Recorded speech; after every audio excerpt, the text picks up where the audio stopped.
Là, les hommes, ils sont tellement fâchés ils ont développé un nouveau mouvement, Ouais. le MG, le MGTOW, Hamster. pour Men Going Their Own Way en anglais, qui veut dire les hommes vont dans leur propre chemin et calculent plus les meufs. En fait, De plus se mettre en couple, De mais par plus se contre mettre en avoir des couple. relations. Voilà, ils ont tellement souffert Mais des c'est- femmes, etc. Ouais. Voilà, donc c'est un peu des mecs en voie de déconstruction qui attribuent l'échec de leur relation aux femmes et aux néo-féministes. De là à dire que tous les ils ont malheurs raison. des hommes, Oui. c'est dû aux femmes, ouais. Mais c'est dû pas à quoi alors Si. À la nature. Oui. L'idée fausse la plus répandue par rapport à ce mouvement est que les hommes s'éloignent parce qu'ils ne peuvent pas gérer les femmes fortes ou parce qu'ils ont peur de s'engager. C'est le mensonge que la société raconte pour protéger ce narratif. Pendant des années, on a dit aux hommes qu'ils étaient le problème. On vous a dit, messieurs, de faire plus d'efforts pour finalement être récompensés par moins de respect, moins de loyauté et moins d'appréciation. Les hommes ne s'éloignent pas pour punir les femmes. Ils s'en vont parce qu'ils ont réalisé que leur vie est meilleure lorsqu'ils n'essayent pas constamment de faire leurs preuves auprès de quelqu'un qui ne peut jamais être satisfait. Pour la plupart des hommes, c'est une question de survie. Il s'agit de revenir à un endroit en fait où son identité n'est pas définie par sa capacité à divertir sa partenaire, à subvenir aux besoins d'une personne qui n'en a rien à faire de lui, ou alors à apaiser quelqu'un qui ne cherche pas de solution. Là, les hommes, ils sont tellement fâchés ils ont développé un nouveau mouvement, Ouais. le MGTOW, Hamster. pour Men Going Their Own Way en anglais, qui veut dire les hommes vont dans leur propre chemin et calculent plus les meufs. Ouais. Et en fait, ça, c'est une démarche de développement personnel des hommes qui veulent s'affranchir des relations hétéronormées. Donc en fait, ils ont décidé juste de plus... en fait, De plus se mettre en couple, De mais par plus se contre mettre en avoir des couple. relations. Voilà, ils ont tellement souffert des femmes, etc. Ouais. Voilà, donc c'est un peu des mecs en voie de déconstruction qui attribuent l'échec de leur relation aux femmes et aux néo-féministes. Et donc ils estiment que voilà, ils sont dans une démarche de priver les femmes de relations amoureuses si elles s'estiment... Mais les femmes se Pas privent très- elles-mêmes déjà. Pourquoi Mais on a déjà parlé de ton podcast se prive où pas. Lago elle veut faire un enfant toute seule. Non, vous êtes arrivé à ce truc-là. Je vois de plus en plus des femmes sur les réseaux qui disent qu'ils n'ont pas besoin d'hommes, qui veulent faire des enfants tout seuls. Donc pourquoi nous on devrait être là? Non, s'il te plaît, choisis-moi pour faire un enfant. Non, mais J'en il y ai à en foutre. a. Non, mais il y en a. De là à dire que Parce tous les qu'ils ont malheurs raison. des hommes, Oui. c'est dû aux femmes, ouais. Mais c'est dû pas à quoi alors Si. À la nature. Oui. D'accord. Mais déjà, pourquoi chercher un coupable quand on peut s'incriminer soi-même? Et c'est 100%, ça le mouvement, ouais. et c'est ça le masculinisme, c'est les femmes, c'est à cause de toi si ma vie elle est comme ça, non, Mais c'est c'est- à cause de toi-même. Mais c'est la même chose que le féminisme par exemple. Pourquoi ça vous dérange pas le féminisme? Parce qu'on dit par Parce qu'elles partent d'une situation de fait où elles sont discriminées. et donc eux ils ont pas de fait. Les hommes ne sont pas discriminés parce qu'ils sont des hommes, faut arrêter. Nous les femmes on est discriminés parce qu'on est des femmes, et c'est pour ça que le mouvement féministe il a été mis en place. C'est-à-dire qu'ils peuvent ne pas être déçus de leur relation et se dire maintenant je vais plus être en relation avec Mais une femme. Ça, ils ont pas le droit. d'accord, être déçu, mais de là à dire que tout ça c'est dû aux femmes, calme. Non, Encore en vrai, une- mais en encore vrai, une ils font fois- ce qu'ils veulent. Mais encore une Oui, fois, après, non, il En faut vrai, qu'ils s'ils sortent du marché, qu'ils sortent du marché. En vrai, tout le monde est libre. Non, ils sortent pas du marché, hein. Ils sortent du marché de relations longues, mais ils sortent Mais pas c'est du marché, normal. ils seront toujours là. Non. Ils vont être sur les réseaux, Mais c'est eux qui ont ils la vont être clé. sur les Tinder, ils vont être sur Pourquoi etc., etc. c'est eux qui ont la clé? Les femmes, vous n'avez pas la clé en Pourquoi 2025. Et je dis pas que Quelle c'est clé? bien. C'est quoi la clé? Mais la clé de tout. Si un homme veut pas de vous, c'est fini. Comment ça c'est fini? Si un homme a décidé, par exemple, de faire du sale à une meuf, il fera du sale à une meuf, quoi qu'il arrive. C'est lui qui a le choix de la suite de la relation. Une femme n'aura jamais le choix de la suite de la relation en vrai. Lors de ma FAQ, j'ai reçu une question comme quoi, qu'est-ce que je pensais du mouvement ou alors de la doctrine MGTOW, M-G-T-O-W. Et vous le savez, sur cette chaîne, honnêtement, je fais l'effort de ne pas généraliser, mais ces femmes sur le plateau n'ont pas essayé une seule fois de se mettre à la place des hommes. Pourtant, on demande aux hommes de le faire en permanence. Je ne généralise pas, mais certaines femmes ne veulent vraiment pas faire l'effort, parfois, de regarder autre part que leur nombril, que le bout de leur nez. Ça ne leur coûte rien de faire abstraction en fait de leurs préjugés et imagination et de sérieusement se poser un instant pour essayer de comprendre l'autre. Déjà dans la façon dont cette dame s'exprime sur le plateau, il y a déjà une animosité envers la thématique ou devrais-je dire un parti pris. Pour Pour elles, il s'agirait d'hommes qui priveraient les femmes de relations, mais ce n'est pas du tout le cas. Ce sont des hommes qui ont juste décidé de se retirer de ce jeu toxique qui se passe actuellement dans le monde du dating game. Le premier coupable, vu que ça l'intéresse beaucoup de chercher un coupable, la première personne en fait à blâmer, la première chose, devrais-je dire, à blâmer pour ce qui arrive en ce moment,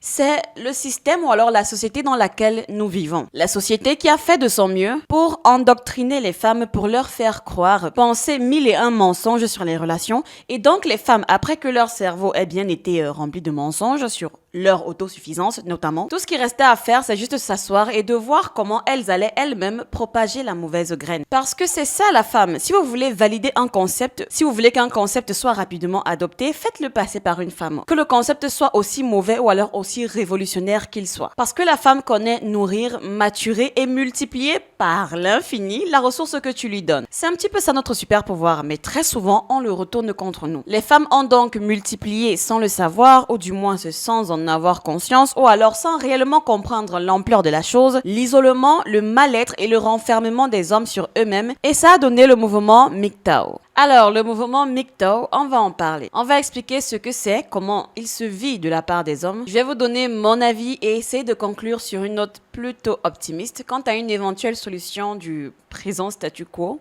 J'ai l'impression que c'était redondant. Bref, n'oubliez pas tout au long de la vidéo de la liker, la partager et de vous abonner. C'est totalement gratuit et ça m'aide énormément. Et surtout, de regarder la vidéo jusqu'à la fin. J'insiste, pour saisir l'entièreté du propos. Bon visionnage. Il y a une révolution silencieuse qui se produit en ce moment et la plupart des gens n'y prêtent même pas attention. Ce n'est pas dirigé par des politiciens. Ce phénomène n'est pas évoqué à la une des journaux et n'est pas célébré dans les débats grand public. Mais c'est réel et ça grandit. De plus en plus d'hommes de tout horizon prennent la décision consciente de s'éloigner des femmes. Non pas par amertume, non pas dans la haine, mais dans la clarté. Pendant des années, on a dit aux hommes qu'ils étaient le problème. On vous a dit, messieurs, de faire plus d'efforts, de communiquer davantage, d'être plus vulnérables, de fournir davantage, de tolérer davantage pour finalement être récompensés par moins de respect, moins de loyauté et moins d'appréciation. Et finalement, quelque chose en vous s'est brisé, non pas par colère, mais par prise de conscience. Quand on regarde les années que vous avez passées à donner et quand on voit à quel point vous avez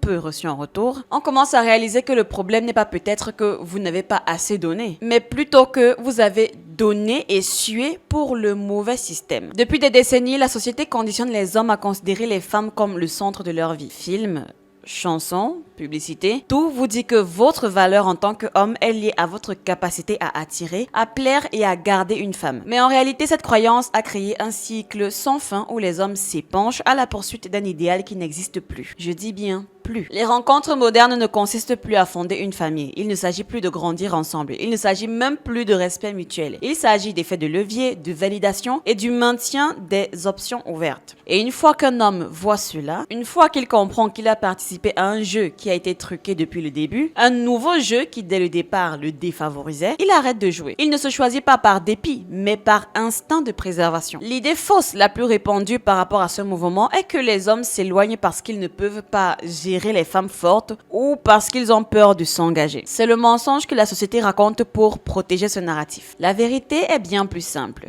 Les hommes s'en vont parce qu'ils ont finalement calculé le coût et ils se sont rendus compte que le retour n'en valait plus la peine. Ils ont vu trop d'exemples d'amis, de proches, de connaissances, de personnalités publiques qui ont donné des décennies de leur vie pour être ensuite abandonnés au moment même où ils se débattaient. Les hommes ont vu beaucoup trop de divorces où l'homme perd sa maison, ses économies et ses enfants tout en étant dépeint comme le méchant de l'histoire. Ils ont vu trop de relations où les femmes se sont permises de les tromper, d'avoir des enfants de cette tromperie et où on leur imposait tout de même de s'occuper de ces enfants malgré le mensonge et la trahison que cela représente pour eux. Ils ont vu trop de relations où l'amour de cette femme a été remplacée par une prétention de droit, où sa gratitude a disparu dès l'instant où elle s'est sentie en sécurité. Et donc, ces hommes, face à tout ça, ont décidé de faire la seule chose qui reste sensée pour eux. Ils se retirent complètement de l'équation. Et ce qui est encore plus révélateur, c'est que les hommes ne s'éloignent pas en protestant bruyamment. Ils disparaissent en silence. Ils ne font pas de grandes annonces, pas de campagnes sur les réseaux sociaux, pas de longues explications, juste une sortie discrète par la porte de derrière. Ils arrêtent de courir après le manque de respect de certaines femmes qu'on leur a vendu comme étant avoir du caractère. Ils arrêtent de compromettre leurs valeurs, ils arrêtent de réorganiser leur vie pour s'adapter à quelqu'un qui ne les valorise pas vraiment. Ils commencent à investir leur temps, leur argent et leur énergie dans eux-mêmes, à créer des entreprises, à faire des projets, à voyager, à se remettre en forme, à maîtriser des compétences et à créer une vie qui ne nécessite pas de validation romantique pour être épanouissante. Et l'ironie, c'est qu'au moment où, messieurs, vous cessez de vous soucier d'attirer les femmes, vous devenez soudainement plus attirant que jamais. Mais à ce moment-là, c'est un peu trop tard car vous n'avez plus besoin de ce que ces dernières proposent. Et les femmes, pour la plupart, ne voient pas ce changement arriver avant qu'il ne soit déjà bien entamé. On leur dit depuis des années que les hommes seront toujours là à leur courir après pour les courtiser, qu'ils seront toujours prêts à subvenir à leurs besoins, toujours prêts à s'engager, peu importe à quel point elles se comportent mal. Mais lorsque l'attention qu'on leur donne commence à se tarir, lorsque la validation sans fin qu'elles tenaient autrefois pour acquis commence à disparaître, la panique s'installe. Et pour se rassurer, elles traitent les hommes de faibles parce qu'ils s'éloignent, mais au fond d'elles-mêmes, elles ressentent l'absence. La vérité est que les hommes ne s'éloignent pas pour punir les femmes. Ils s'en vont parce qu'ils ont réalisé que leur vie est meilleure lorsqu'ils n'essayent pas constamment de faire leurs preuves auprès de quelqu'un qui ne peut jamais être satisfait. Je répète vraiment pour que cette partie soit comprise pour toutes celles qui portent un doigt accusateur. Les hommes ne s'éloignent pas pour punir les femmes.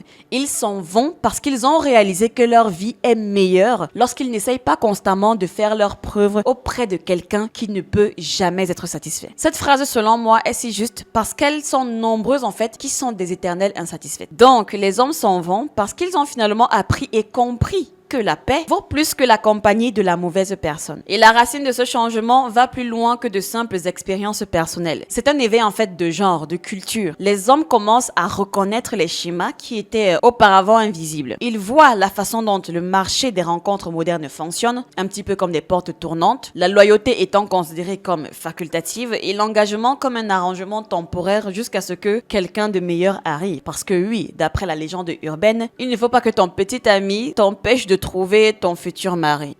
Ouais. Les hommes ont remarqué à quel point les réseaux sociaux ont transformé les relations en performances compétitives où l'attention des inconnus dans les DM de ces femmes est parfois plus valorisée que la véritable intimité avec son partenaire et ils se rendent compte que peu importe à quel point ils travaillent dur, peu importe ce qu'ils accomplissent, ils sont toujours à un caprice émotionnel d'être remplacé. Cette prise de conscience change tout car une fois qu'un homme voit que la stabilité n'est pas garantie, peu importe ce qu'il donne, il commence à investir dans des choses qui ne peuvent pas lui être enlevées. L'une des principales raisons pour lesquelles les hommes s'éloignent, c'est également à cause de l'érosion de la dynamique traditionnelle des genres. Ah là là, celle-là vraiment, on en entendra parler encore et encore et encore parce que c'est là qu'ont commencé véritablement les problèmes. Les hommes étaient autrefois respectés pour leur rôle de protecteur et de pourvoyeur. Ce respect n'était pas conditionnel, c'était enraciné. Mais dans le climat actuel, ces mêmes qualités sont souvent considérées comme attendues, en mode c'est un dû, plutôt que apprécié pour ce que ça représente. Et plus un homme donne, plus les contributions qu'il apporte deviennent invisibles. Les femmes ne se rendent même pas compte de tout ce que les hommes font en silence jusqu'à ce qu'ils disparaissent en fait de l'équation. Les factures payées sans poser de questions. Les petits problèmes du quotidien résolus avant qu'ils ne deviennent grands. La stabilité émotionnelle qui a tenu le chaos à distance. Les hommes commencent à se demander donc pourquoi est-ce que je travaille si dur pour passer inaperçu? Et quand la réponse devient vide, s'éloigner devient le choix logique. Une autre raison pour laquelle les hommes se retirent, c'est la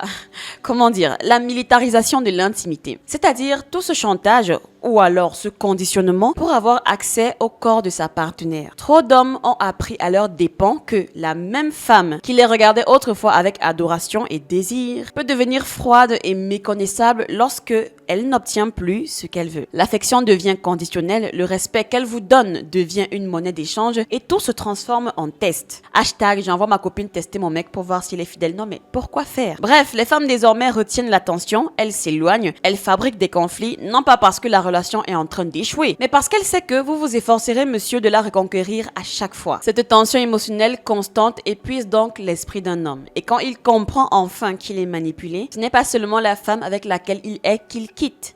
mais c'est le jeu en lui-même. Il quitte la partie. Et l'indépendance financière a également été un catalyseur de la sortie des hommes du monde des rencontres, mais pas de la manière dont les gens le pensent. Les hommes ne s'en vont pas parce qu'ils ne peuvent pas se permettre financièrement d'avoir des relations. En tout cas, pas la majeure partie. Ils s'en vont parce qu'ils le peuvent. Ils ont atteint un point où ils peuvent financer leur propre mode de vie, suivre leur passion, démarrer des carrières, voyager où est-ce qu'ils le souhaitent et profiter de leurs propres loisirs sans demander de permission ou d'approbation. Ils réalisent tristement que ça ne vaut pas la peine de construire une vie avec une femme qui pourrait finir par leur en vouloir pour le succès même qui avait attiré cette dernière à lui en premier lieu. C'est-à-dire, on vous reproche de ne plus être disponible parce que vous avez mis votre tête dans votre carrière pour apporter plus d'argent, pour être plus financièrement stable. Carrément. Au fond donc, messieurs, vous finissez carrément par vous dire que vous n'avez pas nécessairement besoin de romance ou alors de love story pour vivre et que rechercher l'amour par habitude n'est qu'un gaspillage de ressources. Mais la motivation la plus puissante est peut-être celle-ci. Les hommes ont découvert la paix qui vient de la solitude. Lorsque vous êtes constamment dans une relation, vous oubliez ce que c'est que de vivre sans drama, sans ressentiment non exprimé, sans la tension constante qui consiste à essayer de rendre heureux quelqu'un qui, malheureusement,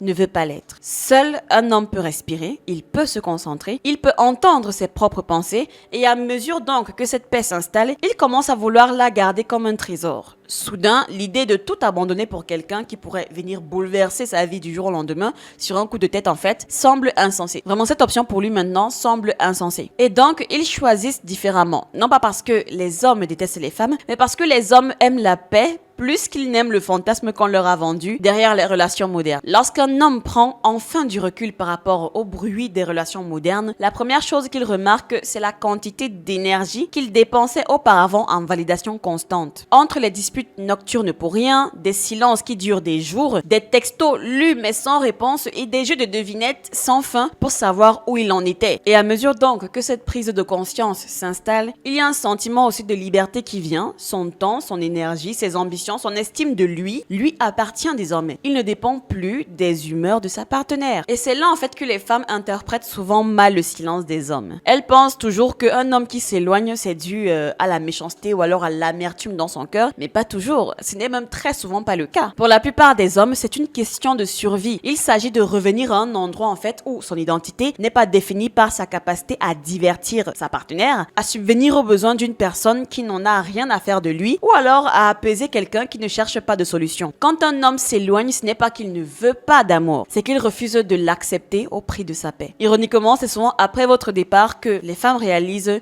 toute l'étendue de votre présence. Un homme qui a la paix, c'est un homme qui apprend de nouvelles routines, qui approfondit ses amitiés et découvre de nouvelles passions. Et ce faisant, il a trouvé quelque chose qu'elle ne peut plus lui offrir. Une vie qui semble complète sans elle. Lorsqu'un homme se rend compte que son travail émotionnel, ses ressources et sa loyauté sont considérés comme des exigences de base plutôt que comme des bénédictions, quelque chose en lui s'éteint. Ce n'est pas de l'amertume, c'est du détachement. Et le détachement, croyez-moi, est bien plus puissant que la colère. Parce que la colère, elle peut être manipulée. Elle peut encore être piquée et poussée jusqu'à ce que l'homme réponde. Le détachement, lui, en revanche, est définitif. Et cela terrifie le système parce qu'un homme qui n'a pas besoin de validation est un homme qui ne peut pas être contrôlé par la pénurie de quelque chose. C'est pourquoi, lorsque vous regardez de plus près, les hommes qui s'éloignent sont souvent les hommes les plus disciplinés, les plus compétents et les plus désirables de la pièce. Ils ont appris à être sélectifs et non à être désespérés.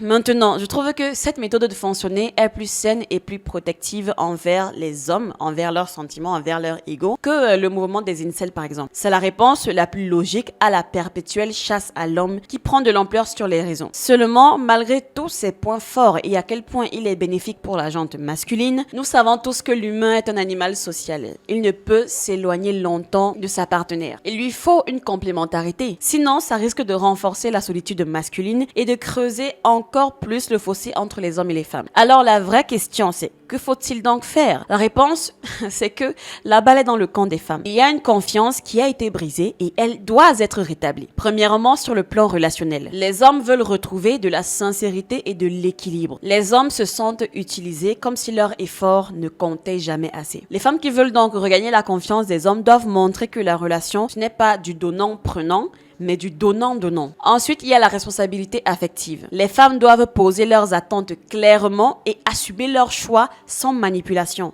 Ça change tout. Et surtout dans un monde où la tentation est à portée de main avec les réseaux sociaux et les applis de rencontre, la loyauté réelle devient une valeur inestimable et elles doivent le leur donner. Deuxièmement, sur le plan social, les hommes ont constaté que leurs souffrances sont invisibles. On parle peu de leur taux de suicide, de leur solitude ou même des injustices légales dans les divorces et de la garde des enfants. Il faudrait donc reconnaître ces réalités au lieu de les minimiser, déjà un pas énorme. Ensuite, défendre des droits plus équitables. Je ne parle pas d'égalité, mais bien d'équité. Parce que oui, les hommes sont désavantagés par le système. Et enfin, arrêter de voir les hommes uniquement pour ce qu'ils ont à offrir, que ce soit en termes d'argent ou de statut. Leur valeur ne devrait pas se résumer à ça. Et troisièmement, sur le plan culturel. Les médias, les réseaux sociaux nous balancent sans arrêt des caricatures en fait de l'homme toxique, macho, inutile. Et ça détruit la confiance. Les femmes qui refusent ces clichés et qui défendent une vision plus juste des hommes participent en fait à calmer les tensions. Ensuite, il faut changer de discours. Passer d'une logique d'opposition à une logique de coopération, de complémentarité. On n'est pas censé être ennemis, on est censé avancer ensemble. Et enfin, réhabiliter des choses simples mais puissantes comme la gratitude et le respect mutuel. Beaucoup d'hommes savent que leurs efforts passent inaperçus. Or, un merci, un vrai respect et une considération montrée, ça vaut bien plus que ce qu'on pense. La solution, ce n'est pas de convaincre les hommes de revenir, je ne sais pas. Il s'agit pour les femmes de montrer par leurs actes qu'une relation équilibrée, loyale et respectueuse est possible. Parce que c'est seulement là, dans la confiance et la réciprocité, que les hommes auront envie de revenir dans le jeu. Et au fond, tout ça nous ramène à une vérité simple. Sans confiance, il n'y a plus de lien possible. Les hommes se protègent, les femmes les défient et au final, on s'éloigne les uns des autres. Mais imaginez un seul instant si chacun faisait un pas vers l'autre, si les femmes montraient qu'elles peuvent être loyales et reconnaissantes, et si les hommes osaient à nouveau croire en la sincérité d'une relation. On pourra enfin briser ce cercle de méfiance et retrouver quelque chose d'essentiel, la complicité entre les sexes. Alors dites-moi en commentaire, selon vous, est-ce qu'on peut encore reconstruire cette confiance? Est-ce que vous y croyez? Pour ma part, je suis optimiste. Et si cette vidéo vous a parlé, si vous pensez qu'on peut encore bâtir des ponts au lieu de creuser des fossés, mettez un like, abonnez-vous à la chaîne et activez la cloche pour qu'on continue à réfléchir ensemble, sans tabou, mais avec sincérité. Ciao!